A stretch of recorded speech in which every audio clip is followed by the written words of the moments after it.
ಶಿವಾಜಿ ಜಯಂತಿ ವೇಳೆ ಕಿಡಿಗೇಡಿಗಳ ಅಟ್ಟಹಾಸ. ಚಿತ್ತಾಪುರ ದಳ್ಳೂರಿಯ ಮತ್ತಷ್ಟು ವಿಡಿಯೋ ಇದೀಗ ವೈರಲ್ ಆಗ್ತಾ ಇದೆ. ಶಿವಾಜಿ ಜಯಂತಿ ವೇಳೆ ಕಿಡಿಗೇಡಿಗಳ ಅಟ್ಟಹಾಸ. ಚಿತ್ತಾಪುರ ದಳ್ಳೂರಿಯ ಮತ್ತಷ್ಟು ವಿಡಿಯೋಗಳು ವೈರಲ್. ಮನೆ ಮಾಳಿಗೆ ಮೇಲೆ ನಿಂತು ಕಲ್ಲು ಬೀಸಿದ ಅಪ್ರಾಪ್ತರು. ಚಿಕ್ಕ ಚಿಕ್ಕ ಹುಡುಗರಿಂದಲೂ ರಾತ್ರಿ ಕಲ್ಲು ತೂರಾಟ. ಕಲಬುರಗಿಯ ಚಿತ್ತಾಪುರ ತಾಲೂಕಿನ ರಾವೂರ್ ಗ್ರಾಮ. ಶಿವಾಜಿ ಜಯಂತಿ ಆಚರಣೆ ವೇಳೆ ನಡೆದಿದ್ದಂತಹ ಗಲಾಟೆ. ಎರಡು ಸಮುದಾಯಗಳ ನಡುವೆ ಮಾರಾಮಾರಿ.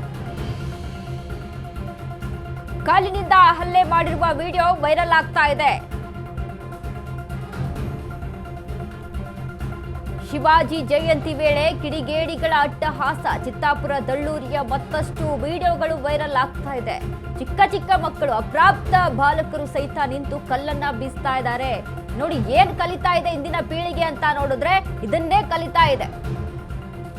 ಏನ್ ತೋರಿಸ್ಕೊಡ್ತಾ ಇದ್ದೀರಾ ನೀವು, ಸಮಾಜಕ್ಕೆ ಏನ್ ತಿಳ್ಕೊಳ್ತಾ ಇದೆ ಅಂತ ಅಂದ್ರೆ ಮುಂದಿನ ಪೀಳಿಗೆ ಇದೇ ರೀತಿಯಾಗಿ ಕಲ್ಲನ್ನ ತೂರೋದು, ಮಾರಕಾಸ್ತ್ರಗಳ ಪ್ರದರ್ಶನ ಮಾಡೋದು, ಇದೇ ಇಲ್ಲಿ ಪ್ರದರ್ಶನ ಆಗ್ತಾ ಇರುವಂತದ್ದು. ಎರಡು ಸಮುದಾಯಗಳ ನಡುವೆ ಮಾರಾಮಾರಿ, ಕಲ್ಲಿನಿಂದ ಹಲ್ಲೆ ಮಾಡಿರುವ ವಿಡಿಯೋಗಳು ವೈರಲ್ ಆಗ್ತಾ ಇದೆ. ಅದರಲ್ಲಿ ಅಪ್ರಾಪ್ತರು ಸಹಿತ ಮನೆಯ ಮಾಳಿಗೆಯ ಮೇಲೆ ನಿಂತು ಕಲ್ಲು ಬೀಸೋದು ಇಲ್ಲಿ ಕಾಣಿಸ್ತಾ ಇದೆ. ನೋಡಿ ಅಲ್ಲಿ ಗಮನಿಸ್ತಾ ಇದ್ವಿ, ಚಿಕ್ಕ ಚಿಕ್ಕ ಮಕ್ಕಳ್ರಿ ಅವರು.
ನೋಡಿ, ಪೆನ್ನು ಪೆನ್ಸಿಲ್ ಹಿಡಿಬೇಕಾದಂತ ಮಕ್ಕಳು ಕಲ್ಲು ಚಾಕು ಮಚ್ಚು ಹಿಡ್ಕೋತಾರೆ ಅಂತ ಅಂದ್ರೆ ಬೆಳೆಯುವ ಸಿರಿ ಮೊಳಕೆಯಲ್ಲಿ ಅಂತ ಹೇಳ್ತೀವಿ. ಏನ್ ಕಲಿತಾ ಇದಾವೆ ಈಗಿನ ಮಕ್ಕಳು, ನಮ್ಮ ಸಮಾಜ ಎಲ್ಲಿಗೆ ಹೋಗ್ತಾ ಇದೆ ಇದರಲ್ಲೇ ಅರ್ಥ ಆಗ್ತಾ ಇದೆ. ಮುಂದಿನ ನಮ್ಮ ಭವಿಷ್ಯವನ್ನ ನಾವು ನೋಡ್ಕೊಂಡ್ರೆ, ಮುಂದಿನ ನಮ್ಮ ರಾಜ್ಯ, ನಮ್ಮ ಕರ್ನಾಟಕ ರಾಜ್ಯ ಹೇಗಿರುತ್ತೆ ಅಂತ ನಾವು ಇಲ್ಲಿ ಒಂಚೂರು ಊಹೆಯನ್ನ ಮಾಡ್ಕೊಂಡ್ರೆ ಎಲ್ಲೆಲ್ಲೂ ಸಹಿತ ರೌಡಿಸಮ್ಮೆ ನಡೆಯೋಕೆ ಶುರು ಆಗ್ಬಿಡುತ್ತಾ ಅನ್ನುವಂತ ಅನುಮಾನ, ಭಯ ಇಲ್ಲಿ ವ್ಯಕ್ತವಾಗ್ತಾ ಇದೆ. ಅಷ್ಟರ ಮಟ್ಟಿಗೆ ನಮ್ಮ ಸಮಾಜ ಸಾಕ್ತಾ ಇರುವಂತದ್ದು.